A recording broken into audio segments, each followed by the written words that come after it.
करने वाले हैं क्लास 8 की ये सोशल साइंस है। सोशल साइंस में से आपका हिस्ट्री है जो सिलेबस के बेसिस पर बनाया जा रहा है वीडियो, ठीक है। क्योंकि आपको सिलेबस यानी सेकेंड टर्म के सिलेबस में आपको 5 चैप्टर से पूछा है, ठीक है, 5 चैप्टर। और आपका चैप्टर नंबर 6 यहाँ से पूछा जाएगा, ठीक है। और मैं बता दूं यहाँ पर आपको 5 चैप्टर्स में इसीलिए करना है क्योंकि सेकंड टर्म आपका जो है सब्जेक्टिव क्वेश्चंस है और सब्जेक्टिव क्वेश्चंस में आपको आंसर लिखने पड़ेंगे, ना कि OMR सीट पर आपको भरना है। तो यहाँ पर आपको OMR सीट वाला यानी कि ऑब्जेक्टिव क्वेश्चन इसीलिए बता रही हूँ क्योंकि आपको 1 से 5 तक ऐसे क्वेश्चन पूछा जाएगा जो 1 मार्क्स का पूछा जाएगा, ठीक है। आपको बोला जाएगा जैसे राजस्थान और गुजरात में किस शैली के कपड़े बनते थे, उत्तर दें। तो आप अगर नहीं जानोगे तो कैसे करेंगे। ऐसे तो मैं सब्जेक्टिव भी आपको बता सकती हूँ, लेकिन आपको ये भी करना है क्योंकि 1 मार्क्स में आपको 1 से 5 तक में ये क्वेश्चंस पूछा जाता है, 1-1 मार्क्स का, और एक शब्द में लिखने के लिए कहा जाता है। तो ऐसे में आपको ऑब्जेक्टिव क्वेश्चन भी ज़रूरी होता है, ठीक है। और मैं बता दूँ आपको कि आपके मॉडल सेट जो है ये आपको 2 या 3 दिन के अंदर आपको जो है प्रोवाइड करा दी जाएगी जैक द्वारा। और तब तक नहीं किया गया है तो आप अपने तैयारी को रोके नहीं।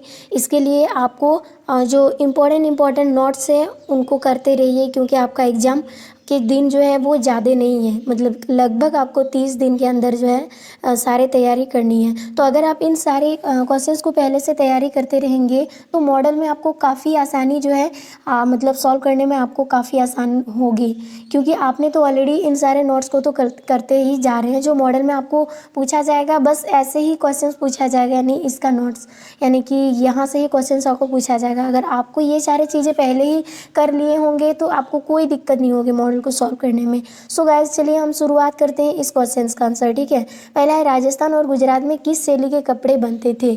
तो यहाँ पर देखिए राजस्थान और गुजरात के बीच में किस प्रकार के यानी किस शैली के कपड़े बनते थे, तो आंसर हो जाएगा बंडना, ठीक है। यानी बंडना के कपड़े जो है राजस्थान और गुजरात के बीच में मतलब गुजरात की शैली में बनते थे, ठीक है। तो यहाँ पर आप समझ लेंगे कि यहाँ पर राजस्थान और गुजरात के बीच में किस प्रकार की कपड़े जो है बने जाते थे।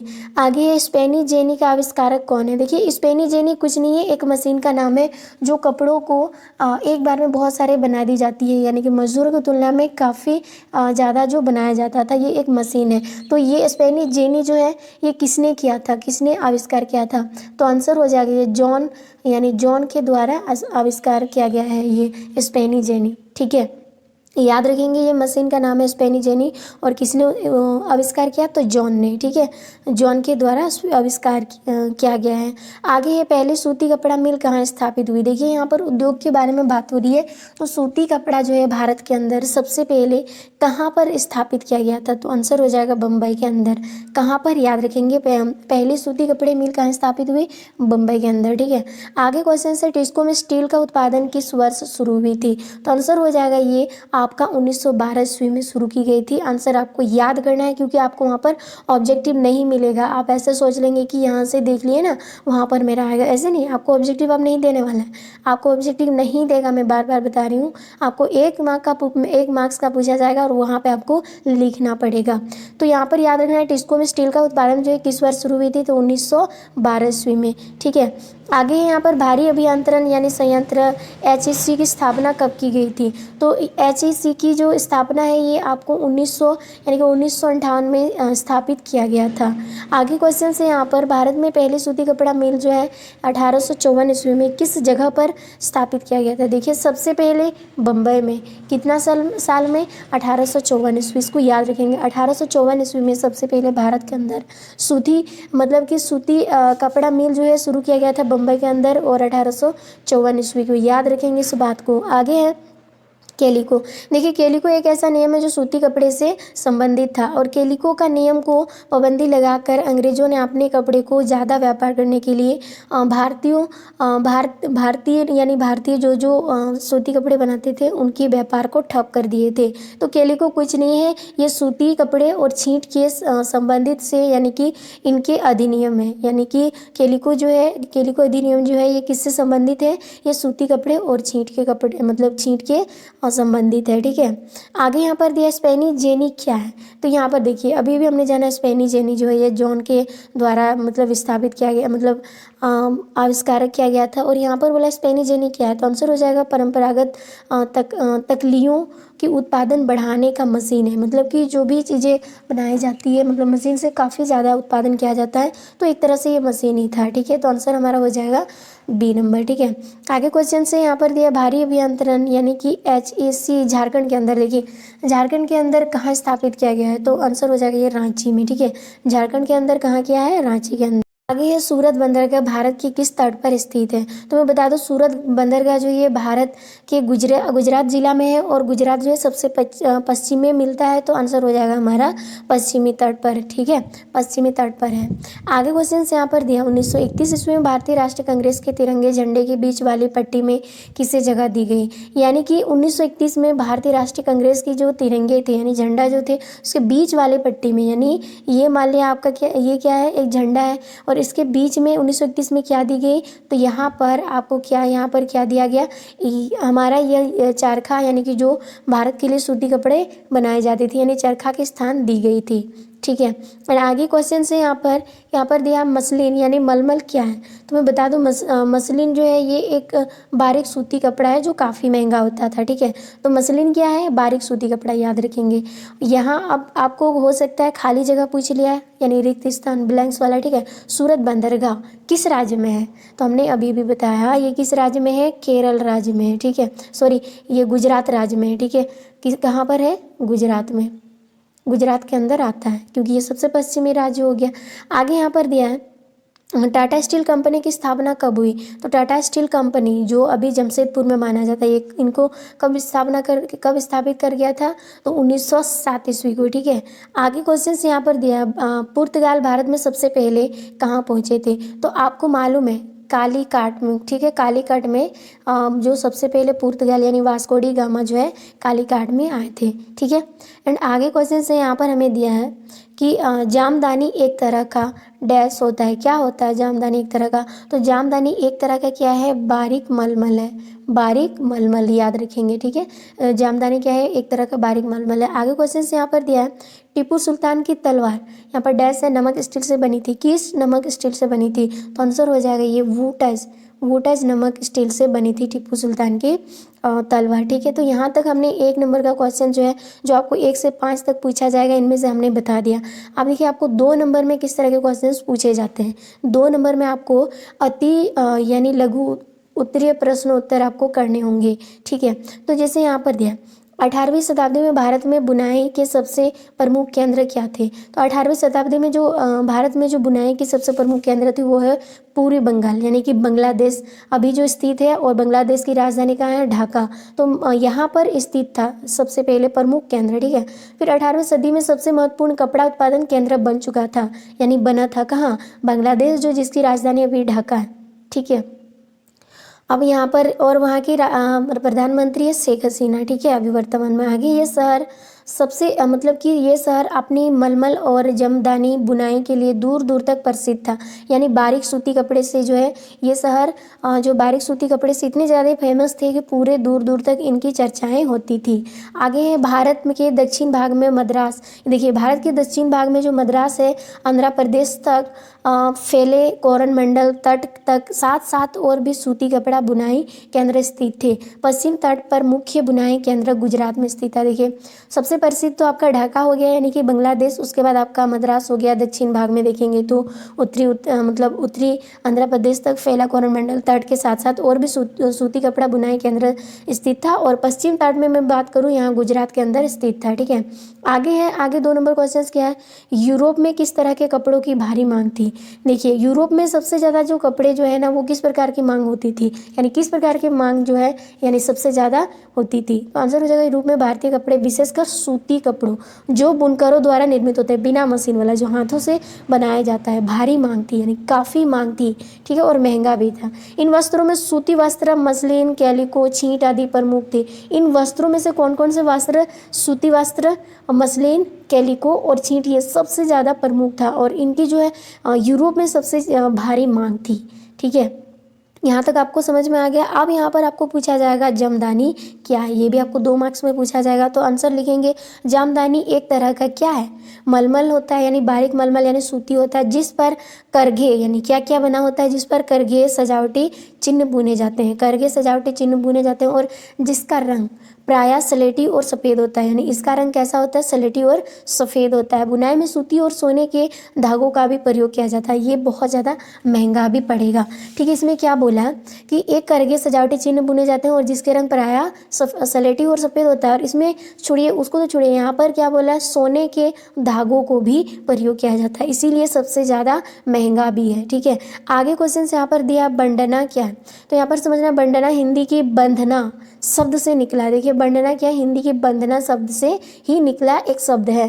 यह गले या सिर पर पहनने वाले चाटक रंग के छपेदार गुलूबंद के लिए इस्तेमाल होता है। बंडना एक प्रकार का डिजाइन होता है। देखिए यहाँ पर क्या बोला, बंडना हिंदी शब्द के बंधना से आया है और यह गले या सिर पर पहनने वाला चाटक रंग के छपेदार गुलूबंद के लिए इस्तेमाल होता था।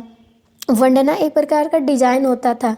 तो याद रखेंगे, आपको पूछा भी गया था वंडना जो है ये मतलब गुजरात में यानी पश्चिम यानी कि सूरत बंदरगाह में किस कपड़ा को मतलब सबसे ज़्यादा प्रसिद्ध था, तो बंडना आंसर हो जाएगा। ठीक है, आगे क्वेश्चन से यहाँ पर दिया अगरिया कौन होते थे, अगरिया कौन समुदाय के होते थे, तो आंसर हो जाएगा मध्यकाल का एक समुदाय जो मतलब प्रगलक यानी लोहा गलाने वाले के काम में माहिर होता था। यानी अगरिया कौन है, जो समुदाय लोहा गलाने के लिए माहिर होता था तथा लोहा से विभिन्न प्रकार की वस्तुएं भी निर्मित करता था यानी बनाता था, ऐसे ही समुदाय को आगरिया कहा जाता है। तो आगरिया मतलब आपको समझ में आ गया, मध्य भारत के ऐसे समुदाय जो लोहा से यानी लोहा को गलाने माहिर थे और लोहा से विभिन्न तरह की वस्तुओं को बनाए जाते थे यानी निर्माण करते थे, ऐसे ही समुदाय को आगरिया कहा जाता है। आई होप आपको समझ में आगे है ब्रिटेन को समुदाय का कारखाना क्यों कहा जाता है। देखिए ब्रिटेन को दुनिया का कारखाना क्यों कहा जाता है, तो मैं बता दूं 1850 के दशक में ब्रिटेन में लोहा एवं इस्पात उद्योग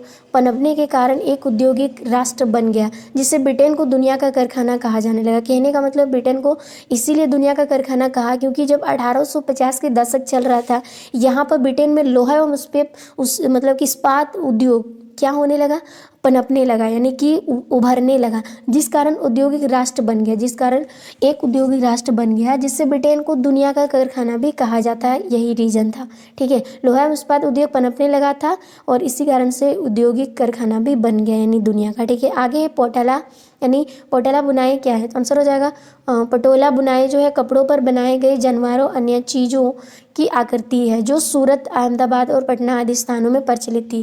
कहने का मतलब है पटोला क्या है, तो पटोला बुनाई है और ये कपड़ों में बनाए जाने वाले एक डिजाइन है और जैसे जानवरों चीज़ों की आकृति जो सूरत और अहमदाबाद और यहाँ तक पटना में काफ़ी फेमस था। ठीक है, आगे है स्पेनी जेनी यानी स्पेनी जेनी और इसका आविष्कार किसने किया, क्या है और इसका आविष्कार किसने किया था। तो मैं बता दूं स्पेनी जेनी एक सूत कतने वाली मशीन थी, मैंने आपको पहले भी बताई थी, जिसमें एक कामगार का हाथ यानी एक कामगार एक साथ कई मतलब कि तकलियों पर काम करता था। इसका आविष्कार सन को आपको याद रखना है ईस्वी को। ठीक है, 1764 ईस्वी में जॉन ने किया था। कहने का मतलब है ये एक सूत काटने वाला मशीन थी जिसमें एक कामगार एक साथ कई मतलब तकलियों को पर काम करता था और इसका आविष्कार 1764 में जॉन ने किया था। 1764 याद रखेंगे, स्पेनी जेनी का आविष्कार किसके द्वारा, जॉन के द्वारा। आगे बुनकर कौन होते हैं यानी कौन थे, तो मैं बता दूं बुनकर काम करने वाले कारीगर समुदाय को बुनकर ही कहते थे। जो कपड़े को बुनते थे, काम करते थे, उनको बुनकर कहते हैं। बंगाल के तांती, उत्तर भारत के जुलाहे या मोमिन, दक्षिण भारत के साले व के लोग मतलब कि केकुलार तथा देवांग समुदाय बुनकरी के लिए प्रसिद्ध थे जो पीढ़ी दर पीढ़ी इस हुनर को आगे बढ़ाते थे। कहने का मतलब है बुनाई मतलब जो कपड़े को बुनते थे करने वाले एक समुदाय यानी कारीगर के समुदाय को कहा जाता था। जैसे बंगाल के तांती लोग, उसके बाद उत्तर भारत के जुलाहे और मोमिन, उसके बाद दक्षिण भारत के साले व मतलब कि कैकोलार तथा देवांग समुदाय जो है ये बुनकरों के लिए फेमस यानी बुनकरों के लिए प्रसिद्ध है। जैसे कि लोहा बनाने वाले को हम लोग लोहार कहते हैं, ठीक है ना, और जो लोहा बनाता है उसी के नाम से जाना जाता है। उसी टाइम यानी बुनकर यही सब थे जो पीढ़ी दर पीढ़ी इस हुनर को आगे बढ़ा रहे थे। उसी तरह यहाँ पर है प्रगलन क्या है, तो यहाँ पर हो जाएगा धातु को पिघलने की प्रक्रिया जिसमें चट्टान या तो मिट्टी को बहुत ऊंचे ताप पर गर्म करके धातु तैयार करने या धातु की बनी चीज़ों को पिघलकर नई चीज़ें बनाई जा सकती है, इसको प्रगलन कहते हैं। और ये आपका ये जो धातु है इसको या तो पिघलाया जाता है यानी बहुत ज़्यादा हीट पर गर्म किया जाता है, उसके बाद उसको गला के दूसरा चीज़ों को बनाया जाता है, इसी को प्रागलन कहा जाता है, जो गरीय लोगों के द्वारा किया जाता है। आगे है यहाँ पर आपको पूछा जाएगा यहाँ से मतलब कि 3 नंबर का पूछा जाएगा, 3 मार्क्स का, ठीक है, लघु उत्तरीय प्रश्नोत्तर, ठीक है, इसमें 3 मार्क्स का पूछा जाएगा। आपको यहाँ से वर्ड भी ज़्यादा लिखने होंगे, ठीक है। आगे है यहाँ पर जैसे बुनकरों को किन समस्याओं का सामना करना पड़ रहा था, बुनकरों को, ठीक है, तो बुनकरों को निम्न समस्या को सामना करना पड़ रहा था, जिसमें से था इंग्लैंड में बने सूती कपड़ों ने 19वीं सदी की शुरुआत तक भारतीय कपड़ों को अमेरिका, यूरोप और अफ्रीका के परंपरागत बाजारों से बाहर कर दिया था। कहने का मतलब है जो सूत कपड़े बनाते थे भारत के अंदर बुनकर जो है, जब 19वीं सदी आई, 19वीं सदी की शुरुआत तक भारतीय कपड़ों को क्या किया था, अमेरिका देश, यूरोप या अफ्रीका के परंपरागत बाजारों से बाहर किया था। जहां बाहर किया तो उसकी आयात यानी कि उनकी निर्यात कम होने लगी, यानी भेजना बंद हो गया, वहाँ पे मंगाया नहीं जा रहा। ऐसे में इनको तो काफ़ी नुकसान उठाना पड़ा, ठीक है। इसकी वजह से भारत के हज़ारों बुनकर जो है बेरोजगार हो गए, क्योंकि उनकी कपड़े की मांग नहीं है, तो वो बनाएंगे क्या, ठीक है, बना के क्या करेंगे जब उनकी कपड़ा बिकता ही नहीं है। ऐसे में वो बेरोजगार तो होना तय है। सबसे बड़ी मार बंगाल के बुनकरों पर पड़ी, क्योंकि बंगाल सबसे ज़्यादा सूती जो है प्रमुख केंद्र तो बंगाल पर ही था, सबसे ज़्यादा इनको ही इफेक्ट हुआ। ब्रिटिश और यूरोपियन कंपनियों ने भारतीय माल खरीदना बंद कर दिया। देखिए यहाँ पर ब्रिटिश और यूरोपीय जो कंपनी है भारत की जितनी भी माल जाती थी वो खरीदना बंद कर दिया, यानी कि अब उसको पाबंदी लगा दी। इन एजेंटों ने तयशुदा आपूर्ति के लिए बुनकरों को मतलब पैसगी देना बंद कर दिया था, यानी कि उनको मतलब अपना सामान को मतलब कि भेजना मना कर दिया, यानी कि हमें आपका सामान नहीं लेना है, हमें सामान मत भेजिए। यानी ऐसे में जब उनकी सामान नहीं बिक्री होगी और उनसे उनका रोजी रोटी चलता है, ऐसे में क्या होगा, वो गरीब तो होंगे ही होंगे, साथ ही साथ उनको खाने पीने के लिए भी काफ़ी जो है बहुत ज़्यादा परेशानियों का सामना करना पड़ा था। तो 19वीं सदी में ये सब हुआ था। इस तरह से उन लोगों को मतलब क्या करना पड़ा, परेशानियों का सामना करना पड़ा। आगे है वोटाज स्टील बेहतर क्यों माना जाता है। देखिए वोटाज स्टील बेहतर क्यों माना जाता है, मैं बता दूं ये टीपू सुल्तान का तलवार भी इसी से बना था। तो आंसर हो जाएगा यहाँ पर टीपू सुल्तान की तलवार की धार इतनी सख्त और पैनी थी कि दुश्मन के लोह कवच को भी आसानी से चीर सकती थी, इसीलिए वोटाज स्टील सबसे बेहतर जो है माना जाता है, जो टीपू सुल्तान की तलवार बनी थी। मतलब यहाँ पर क्या बोला है, दुश्मनों की जो लोह, अच्छा वो अगर मान के चले लोहा का कवच भी पहना है वो भी आसानी से चीर सकता है, ठीक है। इस तलवार में यह विशेषता कार्बन की अधिक मात्रा वाले वोटाज नमक स्टील के कारण पैदा हुई थी। उस तलवार में इसकी जो विशेषताएं हैं वो किस वजह से ऐसा हुआ है, कार्बन की अधिक मात्रा वाले वोटाज नमक स्टील के कारण ये पैदा हुआ है, जो पूरे दक्षिण भारत में बनाया जाता था। ये जो वोटेज वाला चीज़ें हैं स्टील वाला है, ये वोटेज स्टील है, ये पूरे भारत में बनाए जाते थे, दक्षिण भारत में, ठीक है। इसकी यह बनावट लोहे में कार्बन के बेहद सूक्ष्म कणों से पैदा होती थी, यानी कि इसकी बनावट कैसी थी, लोहे में गड़े कार्बन के बेहद सूक्ष्म कणों से पैदा होती थी। इन्हें विशेषताओं के कारण जो है वोटाज स्टील बेहतर माना जाता था, यही कारण था वोटाज स्टील को बेहतर मानने का, यानी कि दुश्मनों का चाहे वो लोहा का कवच पहना आसानी से क्या हो जाएगा, चीर फाड़ सकता है। उसके बाद इसकी कारण यही है, इसकी विशेषता यही है, कार्बन की अधिक मात्रा वाली वोटाज जो है इसी वजह से सबसे मतलब बेहतर माना जाता है। आगे 3rd नंबर क्वेश्चन यहाँ पर औद्योगिक क्रांति का सर्वाधिक प्रभाव किन क्षेत्रों पर पड़ा है। तो औद्योगिक क्रांति का सर्वाधिक प्रभाव जो निम्न क्षेत्र पर पड़ा है, इनमें से क्या क्या है, तो आंसर हो जाएगा औद्योगिक क्रांति ने घरेलू उद्योग धंधों के स्थान पर फैक्ट्री सिस्टम को जन्म दिया, यानी घरेलू जो उद्योग धंधा था उसको छोड़कर अब फैक्ट्री सिस्टम को जन्म दिया। कारखानों में कार्य हाथों के स्थान पर अब मशीनों से होने लगा, क्योंकि हाथों से कितना बना सकता है, बहुत कम, और उसी जगह मशीन को लगाया गया तो टाइम भी कम लगा और काम भी ज़्यादा होने लगा। तो और छोटे कारीगरों के स्थान पर पूंजीपति श्रेणी ने मतलब पूंजीपति जो है श्रेणी ने ले लिया। इस क्रांति से कुटीर उद्योगों का विनाश तो हो ही गया, जिससे बहुत सारे मजदूर जो है बेरोजगार हो गए। इस क्रांति से विभिन्न वर्गों के उदय से सामाजिक असंतुलन पैदा होने लगा, यानी कि आजकल आप देखते हैं जैसे हम बात करेंगे किसी भी चीज़ों को काम करने के लिए हाथों का नहीं, मशीनों का प्रयोग किया जाता है। मशीनों का प्रयोग इसीलिए किया जाता है क्योंकि इसमें एक तो टाइम भी कम लगता है और काम ज़्यादा होता है। इसीलिए उस टाइम भी मतलब कारीगरों के स्थान पर अब क्या होने लगा, मशीनों का प्रयोग होने लगा। ठीक है, से क्या इसकी स्थिति पैदा हो गई थी। पूंजीपति वर्ग आर्थिक क्षेत्र में नहीं बल्कि राजनीतिक क्षेत्र में भी प्रभावी हो गया। श्रमिक वर्ग अब कारखानों में काम करने लगे।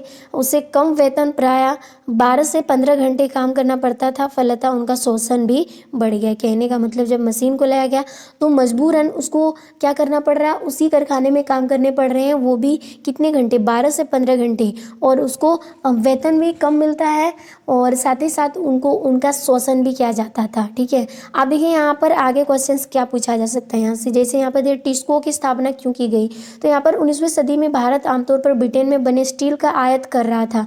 आयात मतलब मंगाया जा रहा था। ठीक है, यहाँ लो अयस्क व कोयले के विशाल भंडार थे, लेकिन इससे निर्यात किया जाता था। ये जो भंडार था, लेकिन इसको क्या किया जाता था, इसको निर्यात यानी कि भेजा जाता था।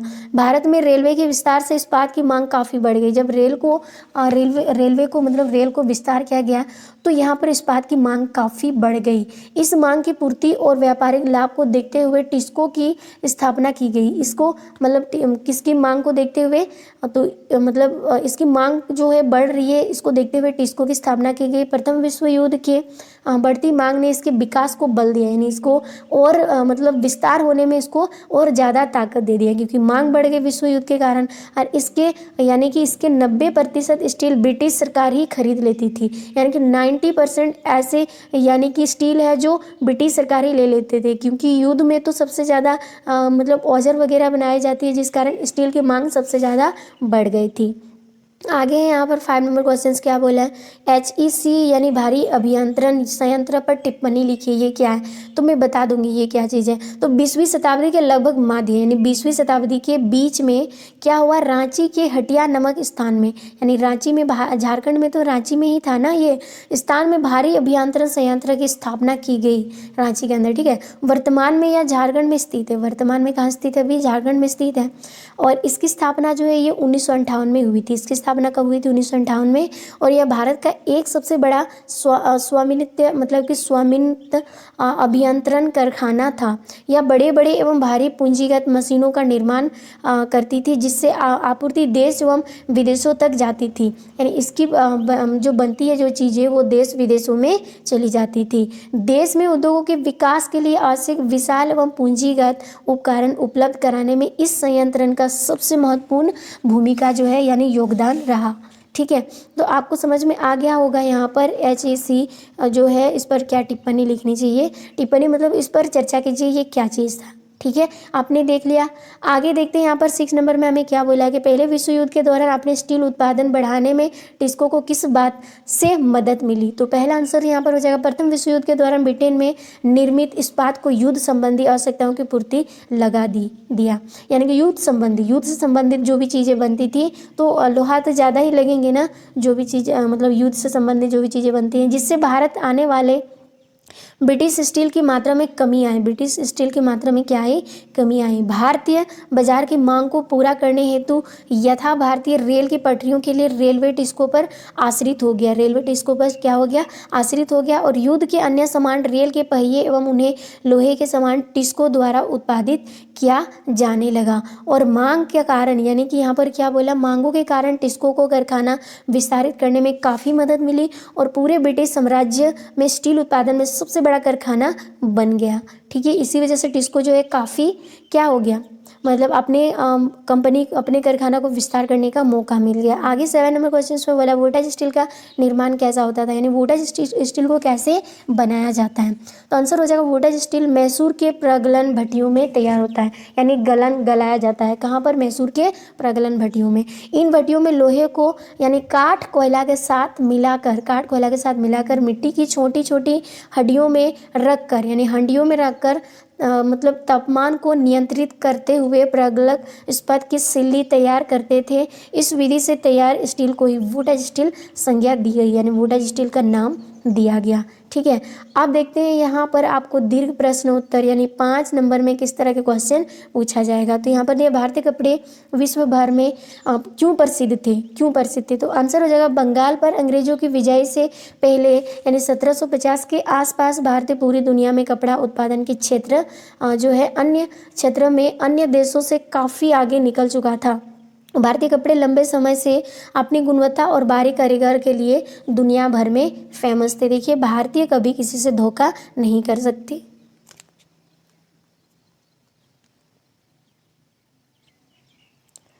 तो यहाँ पर देखिए कि पहला यहाँ पर क्या बोला, दक्षिण पूर्व पश्चिम एवं मध्य एशिया में इन कपड़ों की भारी मांग थी सबसे ज़्यादा। ठीक है, 16वीं शताब्दी से यूरोप की व्यापारिक कंपनियों अपने देश में बेचने के लिए भारतीय कपड़े खरीदने लगी थी। अपने देश में बेचने के लिए यानी कि 16वीं शताब्दी में यूरोप की व्यापारी ने क्या किया, व्यापारी की कंपनी जो है अपने देश में बेचने के लिए भारतीय कपड़ा खरीदने लगी थी क्योंकि मांग ज़्यादा थी। यूरोप के व्यापारियों ने भारत से आए बारीक सूती कपड़ा सबसे पहले मौजूदा इराक के मोसुल शहर में अरब के व्यापारियों के पास देखा था।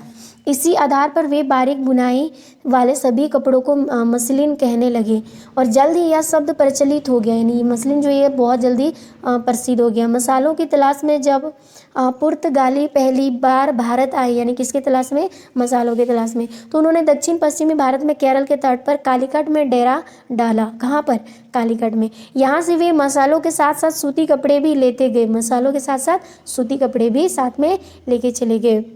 कालीकाट से निकले शब्दों को कैलिको कहने लगे, यानी कालीकाट से निकले शब्द को क्या कहा उन्होंने, कैलिको। इस बात को ध्यान रखना है। आगे यहाँ पर ऐसे बहुत सारे शब्द हैं जो विदेशी बाजारों में भारतीय कपड़ों की लोकप्रियता की कहानी थी, यानी कहानी कहते थे। ठीक है, तो यहाँ तक आपको ये चीज़ें समझ में आ गए होंगे। अगर आपको समझ में नहीं आता, थोड़े बहुत समझ में आता है, तो आपको स्टेप मार्किंग मिल जाएगा। इसी के आधार पर आप अगर आंसर करते हो तो आपको नंबर मिल जाएगा। ठीक है, पूरा नहीं मिलेगा लेकिन आपको मिल जाएगा। आगे, औद्योगिक क्रांति का भारतीय कुटीर उद्योग पर कैसा प्रभाव पड़ा, यानी औद्योगिक क्रांति है जो भारतीय कुटीर उद्योग पर किस तरह का प्रभाव पड़ा, इसको देखते हैं। तो यहाँ पर आंसर हो जाएगा, औद्योगिक क्रांति के फलस्वरूप ब्रिटेन में सूती कपड़ा उद्योग के विकास से भारतीय कपड़ा उत्पादन पर कई तरह के असर पड़े। यानी सूती कपड़े जो है ये ब्रिटेन में सूती कपड़ा उद्योग बन चुका था, जिससे ब्रिटेन के लोग अब भारत से कपड़ा मंगाना बंद कर दिया। ऐसे में कुछ हिस्से में क्या हो गया, कपड़े जो है भारत से अब मतलब भेजा नहीं जा सकता क्योंकि वहाँ पे खरीदने वाला कोई है नहीं। तो पहला, अब भारतीय कपड़े को यूरोप और अमेरिका के बाज़ारों में ब्रिटिश उद्योगों ने बने कपड़ों से मुकाबला करना पड़ता था। दूसरा, भारत से इंग्लैंड को कपड़े का निर्यात मुश्किल होता जा रहा था क्योंकि ब्रिटिश सरकार ने भारत से आने वाले कपड़ों पर भारी मात्रा में सीमा शुल्क लगा दिया। यानी बहुत ज़्यादा, अगर आप कपड़े ले जा रहे हो बेचने के लिए दूसरे शहर, तो आपको वहाँ पर टैक्स देना पड़ेगा, कर देना पड़ेगा, सीमा शुल्क। यानी कि जहाँ जिस जगह पर आप उतार रहे हैं वो किस सीमा का है, वहाँ पर आपको पता नहीं कितना अरब डॉलर मांगेंगे। ठीक है, तो इस तरह से भारतीय लोगों के लिए काफ़ी जो है इफेक्ट होने लगा। और परेशानियाँ, बुनकरों ने मदद के लिए कई बार सरकार से गुहार लगाई लेकिन इसका कोई फ़ायदा नहीं हुआ। लेकिन परेशानी अभी भी और बढ़ने वाली थी।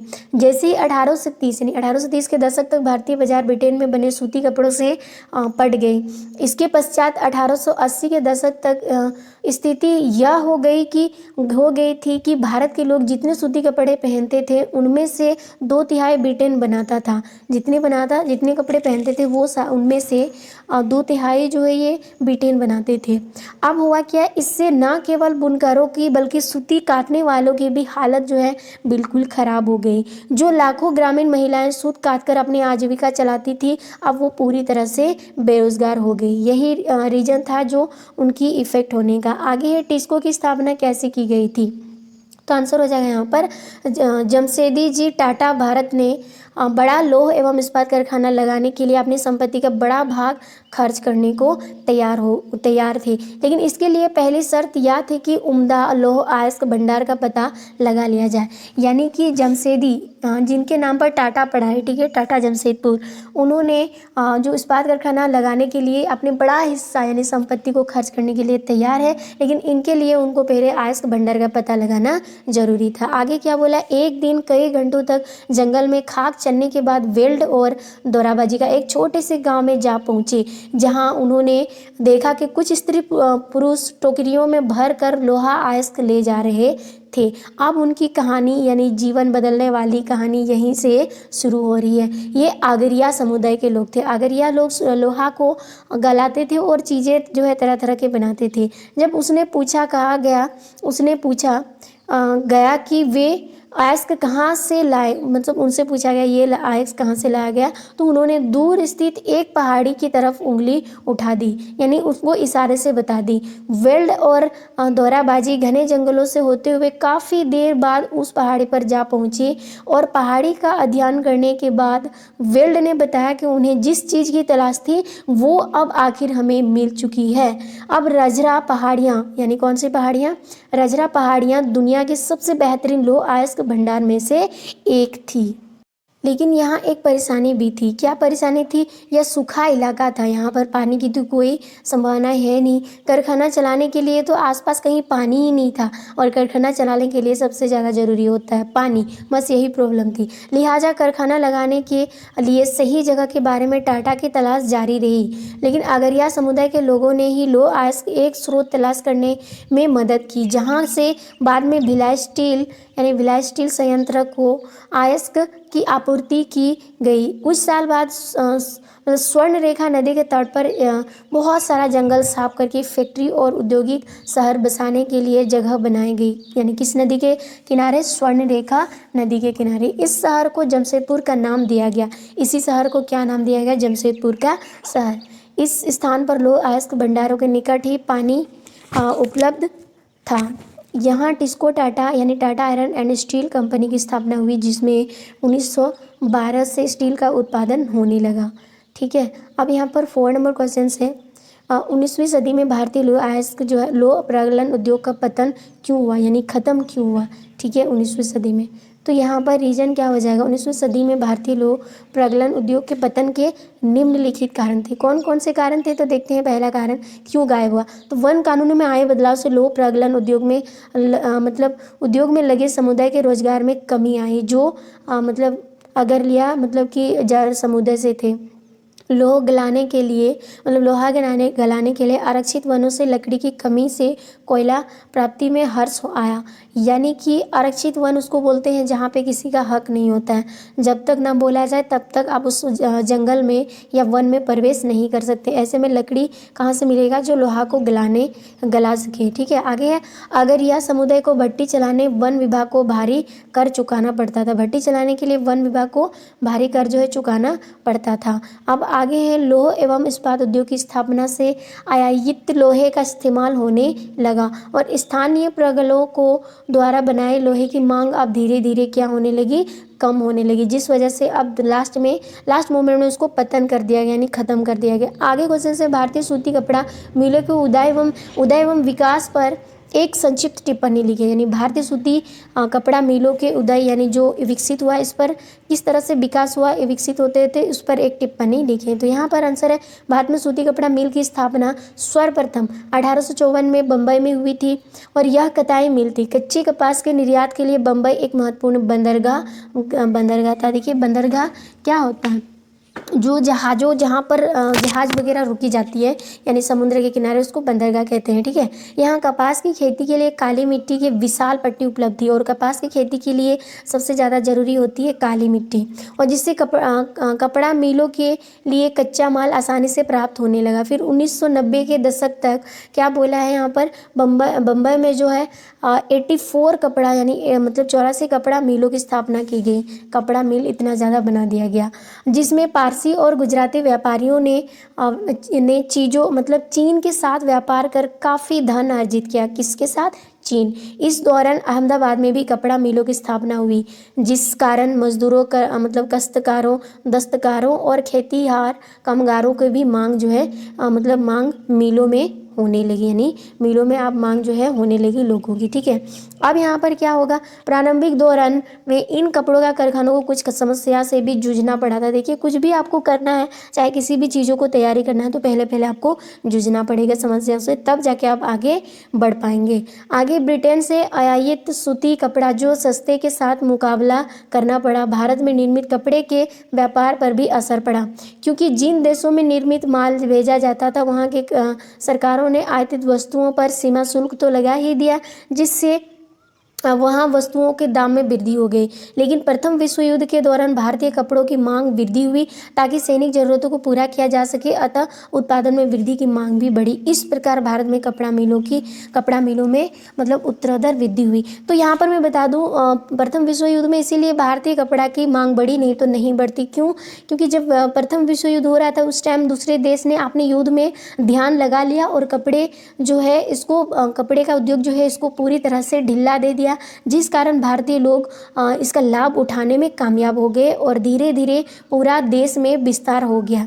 ठीक है, तो आई होप गाइज यहाँ तक आपको समझ में आ गया होगा कि शिल्प और उद्योग क्या है। 5 चैप्टर से जितने भी आपको क्वेश्चंस एग्जाम में पूछा जाएगा, अगर आप इन वीडियो में लास्ट तक बने हो तो एक भी क्वेश्चन यहाँ से छूटने वाला नहीं है।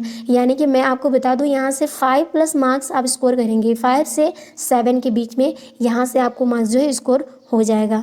थैंक यू गाइज, लास्ट तक बने रहे हो तो।